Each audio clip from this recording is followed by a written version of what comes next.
भाई बहनों और सज्जनों, आज मैं आपको योग वशिष्ठ सर्ग 2 उसका कथन करने वाला हूँ। जो स्वर्ग में, भूमि में, आकाश में, हमारे अंदर और बाहर निरंतर विराजमान है, अर्थात जिसकी सत्ता और प्रकाश से यह संपूर्ण प्रपंच सत्तावान और प्रकाशित हो रहा है, उस सर्वात्मा और सर्वभाषक पर ब्रह्म परमात्मा को नमस्कार है। वाल्मीकि जी ने कहा, मैं इस संसार रूप कारागृह में बद्ध, इससे मुझे मुक्त होना है। ऐसी जिसको मुक्ति की प्रबल इच्छा हुई है, वह जो अत्यंत अज्ञानी नहीं है और जो अत्यंत ज्ञानी भी नहीं है, वही शास्त्र के श्रवण में अधिकारी है।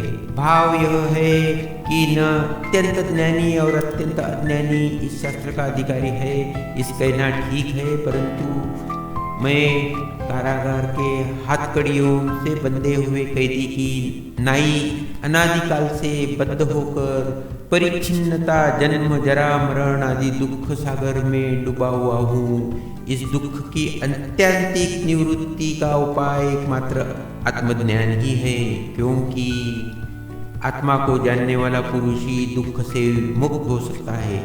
यह श्रुति आत्मज्ञान ही मुक्ति का उपाय है, ऐसा कहती है। इसलिए मैं उस आत्मज्ञान का लाभ कर मुक्त हो, इस प्रकार की उत्कृष्ट जिज्ञासा से युक्त जिसका निश्चय है, वह इस शास्त्र का अधिकारी है। ऐसे ही पुरुष को इस शास्त्र के श्रवण का फल मिलता है। निष्कर्ष यह निकला है कि अनेक पुण्यों से जिसके राग आदि दोष क्षीण हो गए हैं और विवेक से जिसे आत्मा की जिज्ञासा हुई है, ऐसे विशेष रूप से आत्मा को न जानने वाले अज्ञानी का ही इस शास्त्र में अधिकारी है। जिसके राग आदि दोष नष्ट हुए गए हैं, ऐसा त्रैवर्णिक इस योग वशिष्ठ शास्त्र में अधिकारी है। ऐसा यदि मानो तो यह संन्यास पूर्वक वेदांत श्रवण में ही अधिकारी है, ऐसा अवश्य स्वीकार करना पड़ेगा, क्योंकि पूर्वकांड में यानी कर्मकांड के अनुष्ठान से चित्त के शुद्ध होने पर ही उत्तराकांड में यानी वेदांत में अधिकार प्राप्त होता है, ऐसा श्रुति से सिद्ध है। और जो त्रैवर्णिक नहीं है, उसका अधिकार भी इसमें नहीं हो सकता, क्योंकि श्रुति से उसके अधिकार का निषेध किया गया है। इस परिस्थिति में भी इस शास्त्र का अधिकारी कैसे सुलभ होगा? वेदों से जानने योग्य दशरथ नंदन परम पुरुष भगवान श्री रामचंद्र जी के आविर्भूत होने पर वाल्मीकि महर्षि द्वारा रामायण के रूप में साक्षात वेद का आविर्भाव हुआ। उसमें श्री रामचंद्र जी की कथा द्वारा पूर्ण रामायण में उत्तराखंड सहित 6 कांडों से कर्मकांड का निरूपण किया है और उत्तर रामायण में यानी योग वशिष्ठ में 6 प्रकरणों द्वारा ज्ञान कांड का निरूपण किया है। इस परिस्थिति में यह निष्कर्ष निकला है कि जैसे कुछ स्मार्त कर्मों में त्रैवर्णिकों के साथ त्रि शूद्र आदि का भी अधिकार देखा जाता है, वैसे इस ग्रंथ के श्रवण में भी पुराण श्रवण के समान त्रैवर्णिक और अत्रैवर्णिक का साधारण मुमुक्षुओं का अधिकार है। वर्ण व आश्रम के कर्मों के अनुष्ठान से होने वाली वित्त की शुद्धि पूर्ण जिज्ञासा के उत्पादन द्वारा हेतु है। योग पूर्व और उत्तर रामायण में हेतु का प्रदर्शन करते हुए संपूर्ण अनर्थ की निवृत्ति रूप अन्य प्रयोजन दिखलाते हैं। पहले इसमें कथारूप उपाय है। उस रामचरित वर्ण नामक पूर्व रामायण का विचार कर जो मोक्ष के उपयुक्त 6 प्रकरणों का विचार करते हैं, वह बुद्धिमान इस संसार में पुनः जन्म आदि दुखों को प्राप्त नहीं होता। रामायण की कथा सुनने के बाद मनुष्य को धर्म का यथार्थ ज्ञान होता है, फिर वह उसका अनुष्ठान करता है और अनुष्ठान से निर्मल चित्त होने पर ईश्वर से उसे विश्वास होता है। इन तीनों के होने पर वह ब्रह्मज्ञान का अधिकारी होता है। अतः जिससे भगवान की कथा का सविस्तर वर्णन किया है, उस पूर्व रामायण का पहले खूब अभ्यास और परिशीलन करने के बाद जो पुरुष इस योग वशिष्ठ में मोक्ष के लिए बतलाए गए 6 प्रकरणों का विचार करेगा, उसका फिर इस अनेकविध दुखों से भरे हुए संसार में आगमन नहीं होगा, अर्थात वह मुक्त हो जाएगा। मेघावी भरद्वाज ने मुझसे पूर्व रामायण को प्राप्त कर सुमेरु पर्वतस्थ किसी वन में उसे ब्रह्मा को सुनाया। उसे सुनाकर सबके पितामह भगवान ब्रह्मा भरद्वाज के ऊपर बड़े प्रसन्न हुए और वरदान के बहाने जगत के उद्धार के साधन मोक्ष शास्त्र की रचना करनी चाहिए। यो उत्तम आशय वाले ब्रह्मा ने भरद्वाज से कहा, हे पुत्र वर मांगो। भरद्वाज ने कहा, हे भगवान, हे भूत भविष्य और वर्तमान के स्वामी, जिससे यह जनता दुख से मुक्त हो जाए, वह उपाय मुझसे कहिए। इसी पर से मेरी अभिरुचि है।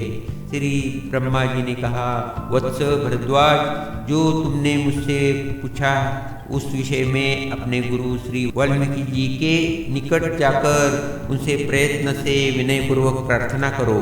उन्होंने जिस अनिंदित यानी निर्दोष रामायण का आरंभ किया है, उसी का श्रवण करने पर अधिकारी मनुष्य संपूर्ण मोह को, जैसे लोग महागुणाशाली राम सेतु द्वारा महापाप सागर को पार कर जाते हैं, वैसे ही महर्षि वाल्मीकि द्वारा रचित उत्तर रामायण के श्रवण से ही दुरस्तर मोह सागर अर्थात इस संसार महासागर को अनायास तर जाएंगे।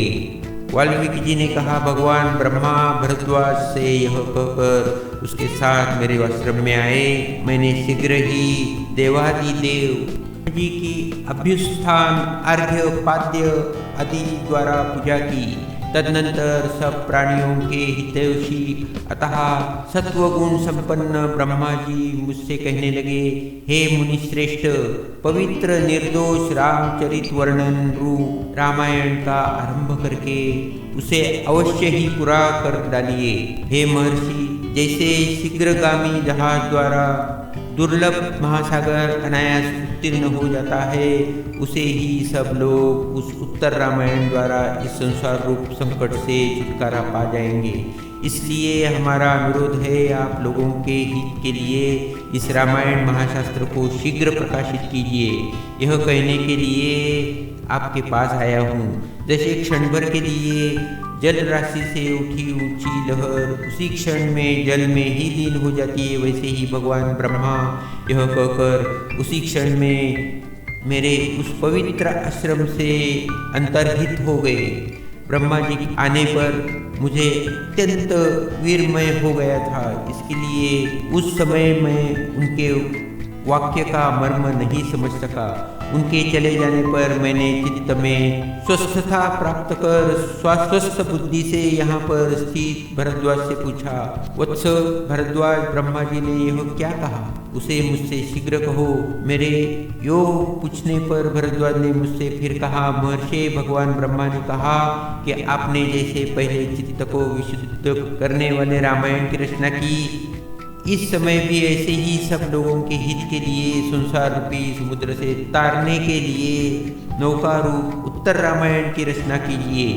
पर इस विषय में मेरी भी एक प्रार्थना है कि महामना रामचंद्र जी, भरत, लक्ष्मण, शत्रुघ्न, यशस्विनी चित्सिता, महाबुद्धि रामानुयायी, मंत्री पुत्र आदि अनन्य परिवार के लोगों ने इस संसार संकट से किस प्रकार व्यवहार किया, उसको कहिए। उन लोगों ने अज्ञानी जीव की तरह शोकयुक्त होकर कालायपन किया था या वे मुक्त जीव की तरह संग रहे हैं। भगवान, किस प्रकार उन्होंने दुख मार्ग का अतिक्रमण किया था, मुझे उसका विशद रूप से उपदेश कीजिए। मैं और संसार के अन्य मानव हम सभी वैसे ही आचरण करेंगे और वैसे आचरण कर संसार संकट से मुक्ति प्राप्त करेंगे। महाराज भरद्वाज ने बड़े आदर के साथ मुझसे कहने के लिए अनुरोध किया। तब मैं भगवान ब्रह्मा की आज्ञानुसार उससे कहने के लिए प्रवृत्त हुआ। मैंने कहा, वत्स भरद्वाज, जो तुमने मुझसे पूछा है उसे मैं सविस्तार से तुमसे कहता हूँ, सावधान होकर सुनो। उसे सुनने से तुम्हारा आत्म तत्व का अज्ञान रूप मूल दूर हो जाएगा और मन की वृत्ति निर्मल हो जाएगी। महामते भरद्वाज, कमल नयन राम संपूर्ण विषयों को मिथ्या समझकर उनमें आसक्ति का त्याग कर जैसे लोक यात्रा का निर्वाह करने से सुखी हुए थे, तुम भी वैसे ही व्यवहार करो। वैसा करने से सुखी हो सकोगे। महामना लक्ष्मण, भरत, शत्रुघ्न, कौशल्या, सुमित्रा, सीता, दशरथ एवं राम के मित्र कृतार्थ और अविरोध पुरोहित वशिष्ठ, वामदेव, ये सभी परम ज्ञानी थे। रामचंद्र जी की दृष्टि जयंत, भास, सत्य अर्थात सत्यवक्ता, विजय, विभीषण, सुषेण, हनुमान और सुग्रीव का अमात्य इंद्रजीत के ये 8 मंत्री भी महामना जितेंद्रिय समदर्शी, विषयों में आसक्ति से रहित, प्राप्त प्रारब्ध कर्मों के नाश की प्रतीक्षा करने वाले एवं जीवन मुक्त थे। वे हे वत्स भरद्वाज, ये लोग जिस प्रकार और जिस भाव से श्रुति और स्मृति में रह गए होगे, दान आदि स्मार्त कर्म, आदान प्रदान आदि लौकिक सब व्यवहार और इष्ट चिंतन आदि विविध कर्म का अनुष्ठान करते थे। तुम भी यदि वैसे ही कर सको तो तुम भी अनायास संसार रूपी संकट से मुक्त हो जाओगे। अधिक क्या कहूँ, पृष्ठ ज्ञान बल से युक्त व्यक्ति अपार संसार सागर में गिरने पर भी इस परम योग्य को प्राप्त कर इष्ट वियोग से उत्पन्न शोक, दुख, दीनता आदि संकटों से मुक्त होकर नित्य तृप्त हो जाता है। दूसरा, स्वर्ग समाप्त।